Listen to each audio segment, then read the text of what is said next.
Oi, professora, a gente vai falar sobre os detalhes do pré-dimensionamento do projeto de concreto 1, de disciplina de construções em concreto 1, e nós somos o grupo 12, formado por João Lucas, Rodrigo e eu sou Eliel. João Lucas vai começar falando sobre os detalhes do projeto e depois sobre o lançamento das peças estruturais.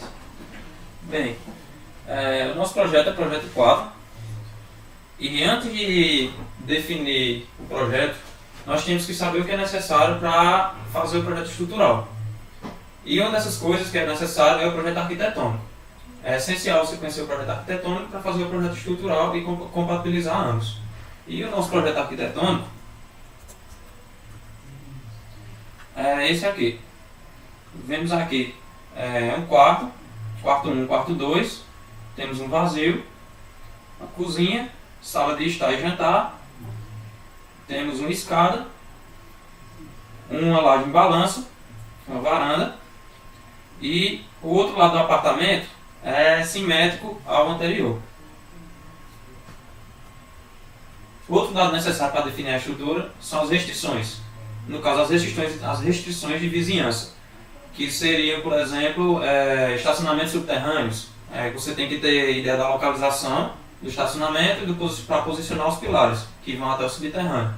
Você também tem que ter ideia do local da edificação, que com esse local da edificação você vai ter noção da classe agressividade do ambiente, da ação do vento e de ações sísmicas, que poderão interferir nos esforços, nos elementos estruturais. Temos aí aqui a tabela de classe de agressividade do ambiente, que é bastante importante para saber o comprimento das vigas e lajes. Outro dado necessário para definir a estrutura é o da finalidade da edificação. Por exemplo, se a edificação for um edifício habitacional, ele vai ter determinadas especificações. Se ele for para depósito, vai ter outras. Se for para carregamento de equipamentos muito pesados, aí é outra. E a partir desses dados, nós também temos que compatibilizar o projeto estrutural com os demais projetos. Projeto arquitetônico, projeto hidráulico, projeto elétrico, sanitário e demais. No lançamento da estrutura, o nosso lançamento da estrutura tem como base o projeto arquitetônico, e no lançamento é onde nós posicionamos os elementos estruturais, que são lajes, vigas e pilares. Essa posição desses elementos é baseada na teoria de que as ações dos pavimentos são dadas nas lajes, são feitas nas lajes, as lajes são apoiadas nas vigas e as vigas apoiadas em pilares. No caso, é a transmissão dos esforços absorvidos primariamente pelas lajes, que são transferidos para as vigas, que transferem os esforços para os pilares, que transferem os esforços pela fundação para o solo. Exato. E existem situações que devem ser evitadas. Por exemplo, vigas apoiadas em outras vigas, pilares apoiados em vigas. No nosso caso, nós vamos ter algumas vigas apoiadas em outras vigas, só que serão levadas em consideração na hora do cálculo dos esforços. E não é recomendado ter pilares apoiados em vigas, justamente por causa dos altos esforços, esforços elevados naquela viga, na viga de transição, que ela vai suportar todo o peso do pilar, que suporta várias estruturas, várias unidades. E devido a esses grandes esforços, a seção da viga teria que ser uma seção muito grande, tendo um maior custo e o menor aproveitamento dos materiais. O posicionamento dos pilares nós fizemos seguindo as ideias da norma, que é nos cantos das edificações, embutidos em paredes, no encontro de vigas importantes e distantes entre 2 metros e 7 metros, 2,5 metros e 7 metros. Nós fizemos, como podem ver aqui, no nosso projeto estrutural. Esse é o nosso lançamento, onde nós posicionamos os pilares, as vigas e cada laje. E aqui temos os vazios, e aqui o vazio da escada, onde não tem uma laje devido à escada. E o posicionamento das vigas, nós posicionamos ela como recomendado na norma também, que é onde há a parede de alvenaria, embutidos na parede, alinhados com pilares para a formação de pórticos e vãos entre 2,5 metros e 7 metros. E nós também levamos em consideração a espessura do comprimento da parede, do revestimento. Nossa parede ficou com tem 15 centímetros de espessura e a nossa viga tem 12 centímetros de espessura, onde temos 1,5 cm de revestimento, consideramos 1,5 cm de revestimento para cada lado. Aí nós temos que a viga está alinhada com as vigas estão alinhadas com as paredes. Take 5.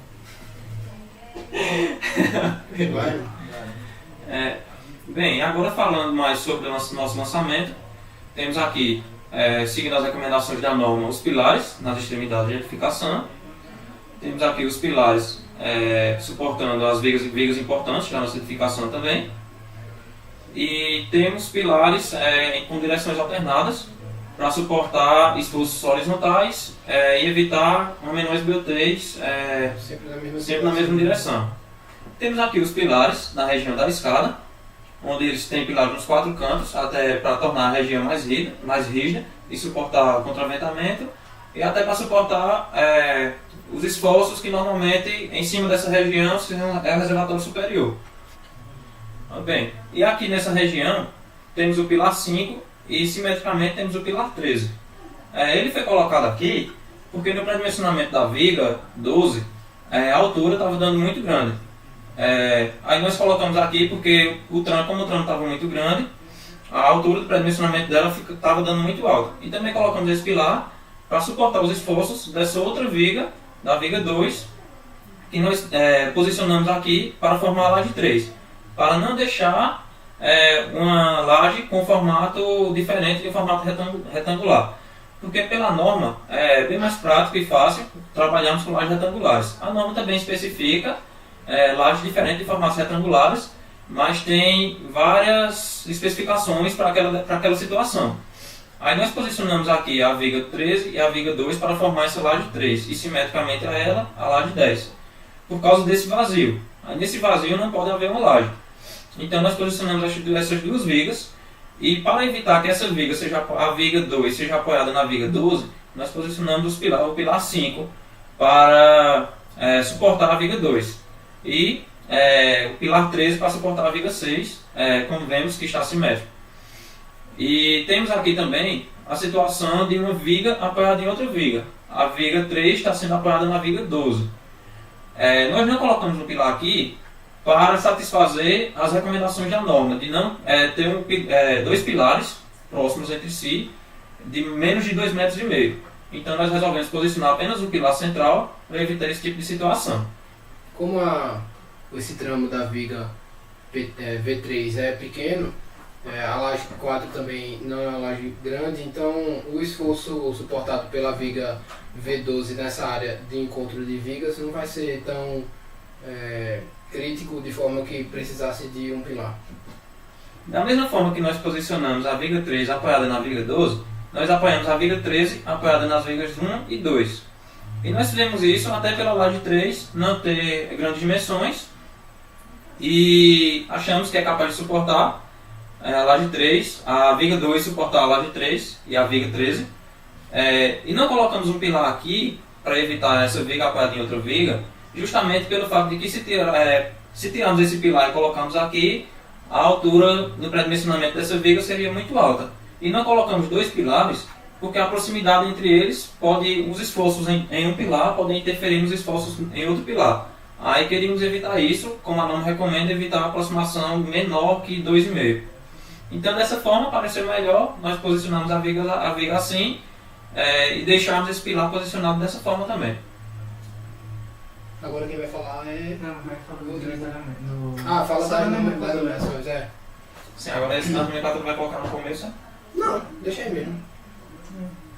Sobre a nomenclatura, a gente nomeou de acordo com a norma os pilares assim, as vigas assim e a laje assim. Ok.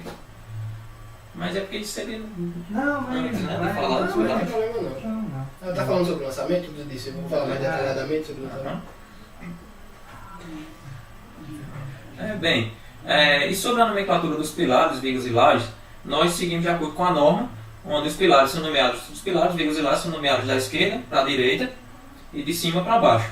Onde podemos já que temos os pilares 1, 2, 3 e 4, E descendo, temos da esquerda para a direita, pilares 5 e 6, consecutivamente os pilares 7 e 8, 9 e 10, 11 e 12, 13 e 14, 15, 16, 17 e 18. E as vigas, temos as vigas 1, viga 2, viga 3, 4, 5, viga 6, viga 7, aí temos a viga 8, viga 9 e viga 10, agora da esquerda para a direita, viga 11, viga 12, viga 13, viga 14 e 15. E as lajes, temos a laje 1, laje 2, laje 3, laje 4, laje 5, laje 6, laje 7, laje 8, laje 9 e laje 10. Então, nós nomeamos pilares, vigas e lajes da forma como a norma recomenda, para facilitar um melhor compreendimento na hora de vermos a planta estrutural do projeto. Bem, agora temos que Helena e Rodrigo vão falar sobre o pré-dimensionamento das vigas e lajes. Eles vão mostrar como foi implementado no Excel para encontrar as dimensões desses elementos estruturais. Então, eu vou agora falar sobre o pré-dimensionamento de vigas de concreto armado. Aí o pré-dimensionamento consta em dimensionar tanto a largura quanto a altura. Aí, como foi mencionado por João, a largura veio das paredes, que aí a parede vai ser de 15 centímetros com o comprimento, só que aí só os tijolos vão ser de 12. Aí a largura, aí com isso as vigas ficaram com largura de 12 e as alturas vão vir por algumas fórmulas que eu vou mostrar no próximo slide.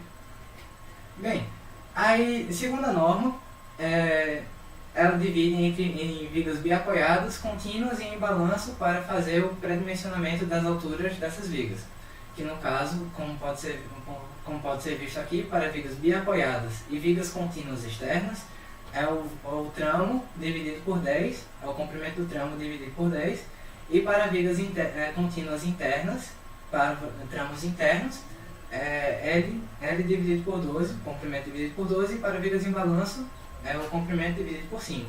E uma observação é que elas é conveniente que elas sejam moduladas de 5 em 5 ou de 10 em 10 centímetros para facilitar na execução. Não, aí não foi pro lugar. Eu corto.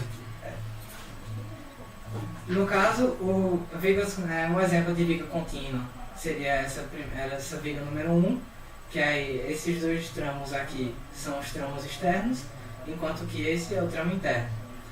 E como o João tinha comentado desse pilar, nós tivemos problema também no início, quando não tinha esse pilar, porque esse tramo todo aqui era um tramo externo, e por ele ser dividido por 10, também estava dando uma altura muito grande.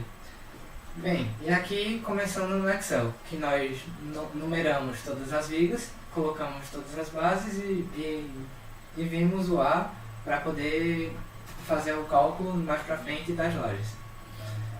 E aqui embaixo nós dividimos cada tramo para cada viga. Aqui na viga número 1, dividido em 3 tramos.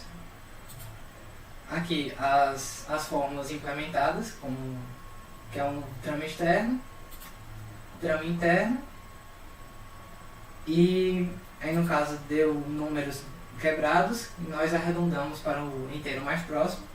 Com esse inteiro mais próximo nós agrupamos, e aí no caso essa primeira viga ficou em 35, e nós pegamos um número que satisfizesse de uma melhor forma todo o vão, para não ter uma mesma viga ser com alturas diferentes, ter uma uniformidade.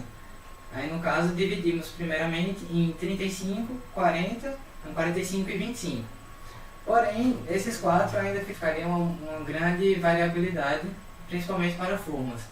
Então, achamos melhor adotar apenas 2 alturas para as vigas, que no caso foram 40 para a viga número 1, 2, 3, 4, 5, 6, 7, 11, 8, 9 e 11, e para as demais 25.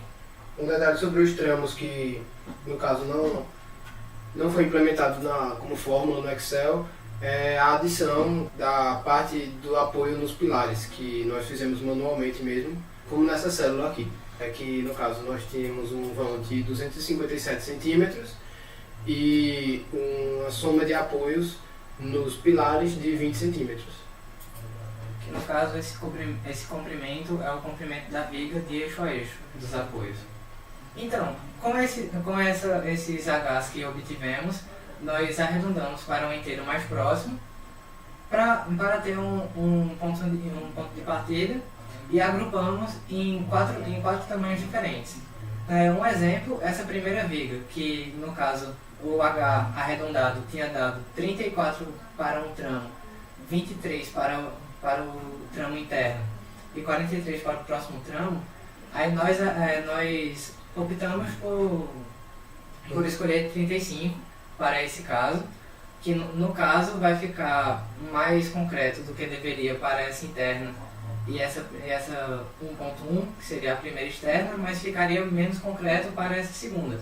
Porém, ela vai receber mais armadura para poder suportar os esforços. Aí no caso aqui foram divididas em quatro tamanhos diferentes, uma primeira divisão que nós fizemos. Só que esses quatro ainda ficaria muito variado a essas alturas, o que não é o ideal. E nós optamos por escolher apenas duas alturas, que no caso foram 40 e 25. 25 para a viga 15, 14, 13 e 12, 12 e 10. E para as demais, 40. E outro motivo para ter adotado apenas dois tamanhos diferentes foi por causa das plantas de formas, para poder ter a maior utilização destas e não ter uma variabilidade muito grande e com isso ter um custo bem maior com as formas. Agora eu vou começar a falar a respeito do dimensionamento das lajes. Um apanhado geral é que para os cálculos é utilizado o vão equivalente, que no caso é o vão interno, como pode ser visto aqui, L0, que é o vão interno de um lado da laje, mais um A1 e um A2, que o A1 e o A2, nesse caso, podem ser metade do apoio, de onde essa laje está apoiada, ou 30% da altura dessa laje. Porém, para o pré-dimensionamento, nós vamos usar, como ainda não temos, nós queremos descobrir a altura, nós vamos usar apenas metade de cada apoio para ter um chute inicial, para ter um H, uma altura inicial.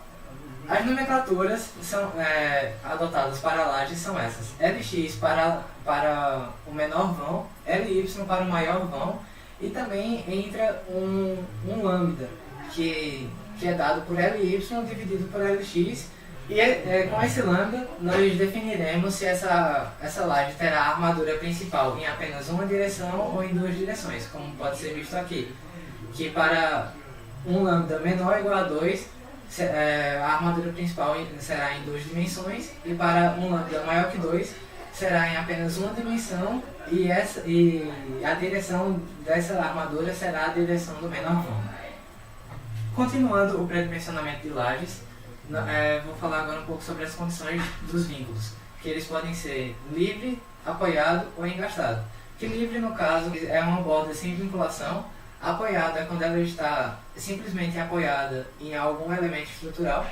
E engastado, nós consideramos principalmente quando tem duas lajes vizinhas. Aí uma observação é que se a laje tiver 3 bordos livres, ou 2 bordos livres numa mesma direção, terá a armadura principal em apenas uma direção. Que no caso, essa observação é o caso da laje 6 do nosso projeto, que ela está em balanço. E um detalhe é que essa direção da armadura não quer dizer que ela terá a armadura em apenas uma direção, que é, como é dito aqui, a armadura principal. Os diâmetros maiores da armadura de aço serão nessa direção, mas a outra também terá uma armadura secundária, que serão de diâmetros menores, porém ainda estarão lá. Aí agora Eliel vai destrinchar um pouco mais esse dimensionamento, tanto no Excel quanto no CAD. Então, continuando o que o Rodrigo estava falando sobre os vínculos, tendo como base esse projeto estrutural que nós lançamos para fazer o pré-dimensionamento, nós, a princípio, consideramos a laje 1 engastada na laje 2 e vice-versa, assim como a laje 2 e a laje 4 engastadas entre si também, Os detalhes mais importantes são que aqui, como temos um vão vazio para a escada, a laje 1 só vai estar engaixada na laje 2, assim como a laje 8. E também um detalhe bem peculiar é o vão, esse vazio que foi projetado aqui na parte arquitetônica. Como a laje 5 ela está ao lado da laje 2, mas não completamente, em aproximadamente 50%, que é mais de 1/3 e menos de 2/3, nós não sabemos se deve ser apoiada ou engastada. Então, a princípio nós consideramos ela apenas apoiada, de forma que a laje 5 não absorve nenhum esforço da laje 2, não há transferência de esforço da laje 2 para a laje 5. Então, a laje 2 fica mais esforçada, então ela deve ter uma altura maior, deve ter um dimensionamento mais robusto. Dessa forma, se ainda assim a laje 2 e a laje 5 tiverem alturas compatíveis, nós assim poderemos engastar, considerar como engastadas. Ou se realmente tivermos acertado em uma vinculação de apoio apenas, a laje 2 permanecerá apoiada, enquanto a laje 5, como ela está completamente cercada por lajes do lado esquerdo, apesar de serem duas lajes diferentes, ela fica engaixada nas duas lajes, assim há uma melhor distribuição de esforços. A laje em balanço ela vai ser sempre engastada na parte que ela está conectada com o resto da estrutura e livre nos outros bordos por não ter nenhuma brecha estrutural, nem viga, nem outra laje. E em contrapartida, as lajes que estão conectadas à laje em balanço, mesmo que as suas alturas sejam compatíveis, elas não podem ser engastadas na laje em balanço, já que a laje em balanço não é projetada para receber nenhum esforço de lajes vizinhas, mas ao contrário, a laje vizinha deve absorver os esforços da laje em balanço para compensar a falta de apoios nos bordos livres. Dessa forma, nós criamos a planta de vinculações, que ficou dessa forma aqui. Não representamos os vazios, já que não são lajes, representamos apenas as lajes. A laje 6 está com os bordos tracejados, já que são bordos livres. A laje 2 também, que foi aquele detalhe que nós falamos sobre a vinculação do lado direito, que no caso seria com a laje 5. Nós consideramos ela apenas apoiada, enquanto a laje 5 está engastada do lado esquerdo dela. A laje 3 também não tem engaste, já que aqui fica um vazio na planta arquitetônica, e apenas apoiada porque nós colocamos a viga, na parte que o João falou sobre calcular as lajes de forma mais prática, de acordo com a norma. Então, professora, agora eu estou no meu quarto e vou continuar o trabalho porque ontem a gente estava gravando na biblioteca, mas o tempo da gente acabou, a gente não conseguiu renovar porque já estava tarde. Como faltava bem pouco, a gente decidiu que eu gravasse sozinho aqui mesmo, porque não valia a pena combinar outro horário, que todos pudessem estar juntos para gravar, também que poderia ficar muito em cima do momento de mandar o trabalho para a senhora.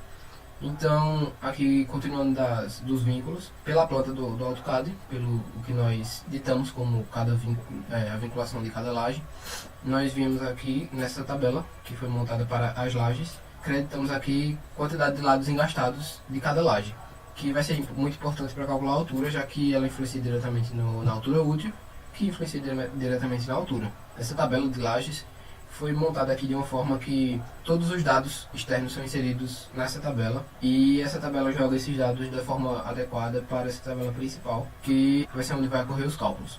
Por exemplo, o cálculo da altura útil, que leva em consideração o N e o L asterisco, ou também o cálculo do L asterisco, que vem dos vãos equivalentes, e nesse pré-dimensionamento são apenas os vãos livres com a metade do apoio no caso das vigas de cada lado. Então, continuando aqui da tabela de lajes, a gente insere aqui os vãos livres, as dimensões, primeiro o Y, depois o X, por ordem de grandeza, e aqui nós temos as vigas que apoiam a laje em cada lado. No caso são 2 vigas em X, 2 vigas em Y. Então tem um menuzinho aqui que já puxa direto a informação que nós demos entrada aqui na tabela de vigas. Então eu tenho a viga 1, ou posso botar a viga 6, e aí ele puxa a informação desse menu aqui, no caso a base 12 e o A6, e ele joga aqui. Como nós temos as vigas todas iguais, essa arquitetura do programa não se torna tão necessária, Porém, se a gente tivesse vigas com bases diferentes no nosso projeto, a gente poderia apenas descrever as vigas na tabela de vigas e as informações iriam automaticamente para a tabela principal através desse menu de escolha das vigas na tabela das lajes. Então, continuando a partir dessas informações aqui, nós temos que cada laje vai ter um AX1, um AX2, um AY1 e um AY2, que é a metade do apoio de cada viga. Esses AX corrigidos, na verdade, não são necessários agora, vão ser necessários apenas na parte do dimensionamento, porque isso vai levar em consideração a altura que a gente achou. A gente tinha feito a tabela passando um pouquinho do assunto, da primeira parte do trabalho, assim, sem querer, sem intenção. Mas, no caso, a gente parou a execução dos cálculos que são propostos nessa tabela que a gente fez, na parte que é necessária para o pré-dimensionamento. No caso, aqui eu montei uma tabelinha que eu apresento dois valores para os vãos efetivos, os vãos equivalentes, em x e y. Então, o chute inicial para a interação seria o vão equivalente do pré-dimensionamento, que leva em consideração apenas a metade do apoio. E a parte a interagir seria uma escolha entre a metade do apoio e 30% da altura, que vem daqui. Então, como essa parte aqui precisa da altura para ser calculada e influencia diretamente na altura, já que os vãos efetivos vão influenciar no L asterisco, que vão influenciar na altura útil, que vão influenciar na altura, a gente tem um cálculo interativo aqui. Na forma de calcular do Excel, eu preciso associar, ter na célula já um chute inicial para depois ativar o cálculo interativo. Então, eu fiz esse menuzinho aqui justamente para isso, porque aqui eu tenho a opção entre o chute inicial e o cálculo interativo. No caso, como a gente está no pré-dimensionamento, eu selecionei apenas o chute inicial em todos, que será, como eu já disse, a metade do apoio de cada lado. Então, a princípio não está havendo cálculo interativo nenhum. Dos vãos equivalentes, a gente acha também o lambda, que foi como o Rodrigo falou, que vai determinar as direções das armaduras principais. No caso, nós só temos uma laje que vai ser armada em uma direção apenas, que é a laje em balanço. Todas as outras lajes são armadas em duas direções, já que os seus lambdas, ou a razão dos seus vãos, ficou menor que 2. Isso está representado aqui. E assim, por essa tabela, nós calculamos a altura, no caso aqui, que é a altura útil, mais o comprimento, que vem da classe de agressividade, mais um chute inicial que demos para a armadura de 1 cm. Então, como a altura útil já vai até a metade da armadura, nós calculamos meio centímetro aqui de adição e temos uma altura identificada com esses números aqui para cada laje. Como vimos que o projeto é simétrico em um eixo, então nós temos aqui lajes simétricas também, como a laje 1 e a laje 8, a laje 10 e a laje 3 são lajes que ficaram simétricas no projeto. Aqui, a laje 1 é a laje 8, a laje 2 é a laje 9, a laje 7 e a laje 5, a laje 3 e a laje 10. Elas vão ter alturas iguais, já que no projeto elas recebem esforços idênticos pela simetria e também descarregam esses esforços de forma idêntica nas vigas e nos pilares. Então, vindo aqui para o slide, aquela parte da altura útil que eu falei que temos que então, vindo aqui para o slide, tem aquela parte da altura útil que eu falei que temos que levar em consideração o N que nós adotamos para cada laje. E o L asterisco, que é a razão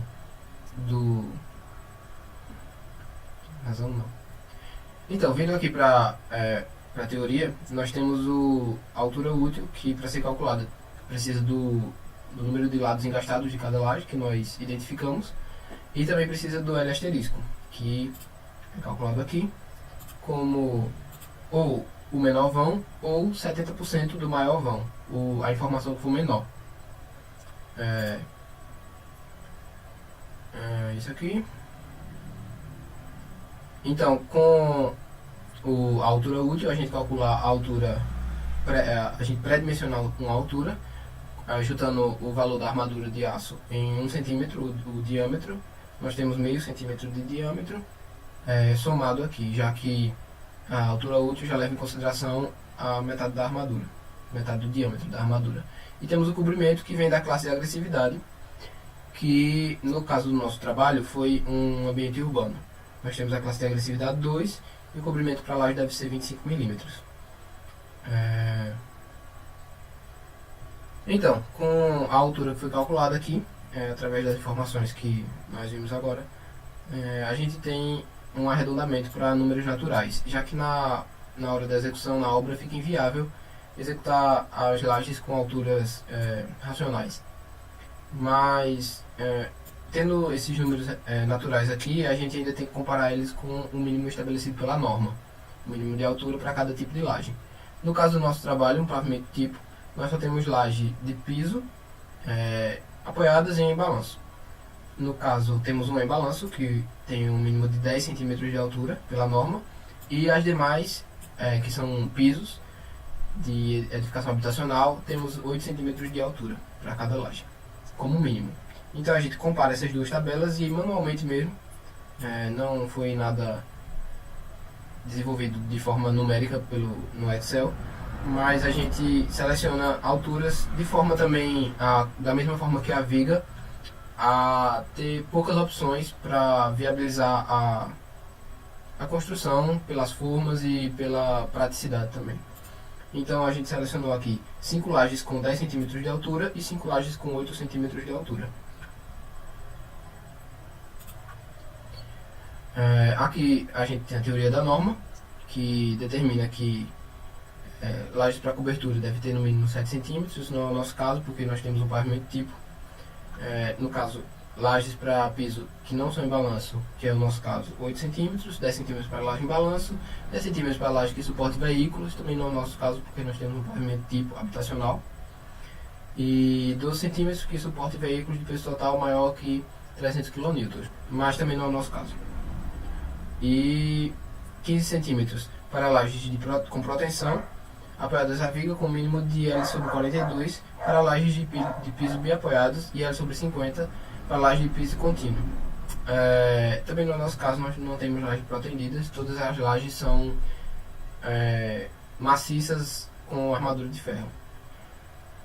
Então, nós temos que prestar atenção também a essa norma da diferença entre as alturas das lajes, porque se uma laje tiver uma altura maior que 2 cm no pré-dimensionamento, maior que 2 cm em relação à sua laje vizinha, essa laje não pode ser considerada engastada na laje vizinha, ela vai ter que ser apenas apoiada. Dessa forma, a gente vem com as alturas aqui que foram estabelecidas através do cálculo e compara essas alturas, já que a gente tem aqui, por exemplo, alturas com diferença maior que 2 cm, comparamos essas alturas com o projeto estrutural e vemos se as lajes estão vizinhas. No caso, não tivemos lajes vizinhas com alturas tão diferentes. Por exemplo, a laje 1 tem uma altura de 10 e 10,17 e a laje 3 tem uma altura de 7,73. Porém, olhando no projeto, a laje 1 está aqui e a laje 3 está aqui. Elas não há possibilidade de se engastarem, elas estão distantes umas das outras. Então a laje 1 teria que ser comparada apenas com a laje 2, que no caso temos uma diferença menor que 2 cm. E assim seguirá para todo o projeto estrutural, foi conferido e não há lajes vizinhas com a diferença maior que 2 cm a partir da altura encontrada em cálculo. Com o arredondamento não vai haver diferença maior que 2 cm em nenhuma laje. Então as condições de vinculação que nós propomos podem ser mantidas para a partir do dimensionamento. Um detalhe é que nós admitimos que essa laje aqui ela é apenas apoiada desse lado por causa desse vazio. E já que a altura delas não deu maior que 2 cm, a gente pode considerar elas, no caso a laje 2 engastada também na laje 5. Então, voltando lá na tabela, a gente tem aqui a laje 2, que tem uma altura de 8,9 ou 9, e a laje 5 tem uma altura de 7,8. Temos uma diferença de aproximadamente 1,1 centímetro. É uma diferença pequena e nós podemos então considerar a laje... É uma diferença pequena, então nós podemos considerar a laje 2 engastada na laje 5, assim como a laje 9 na laje 7, por ser um projeto simétrico. Para finalizar, nós temos as saídas do nosso programa computacional, desenvolvido no Excel, que é apenas uma forma organizada de administrar as informações obtidas nessa tabela principal. Temos os nãos efetivos, ou equivalentes, de cada laje. Temos a altura útil de cada laje, a altura da laje e a altura selecionada para a execução de cada laje. A identificação da laje em balanço. Então, esse foi o trabalho do grupo 12, grupo formado por Eliel, Rodrigo e João, sobre o pré-dimensionamento das lajes e também das vigas de um pavimento tipo de um edifício habitacional pequeno, um edifício de apenas 3 andares, no máximo. No caso, não temos elevador, apenas escada, e cuja planta arquitetônica seria essa, e a planta estrutural desenvolvida pelo grupo, com o lançamento das lajes característico do grupo, seria essa aqui. Muito obrigado, professora, e espero que nós tenhamos atendido todas as exigências que a senhora esperava.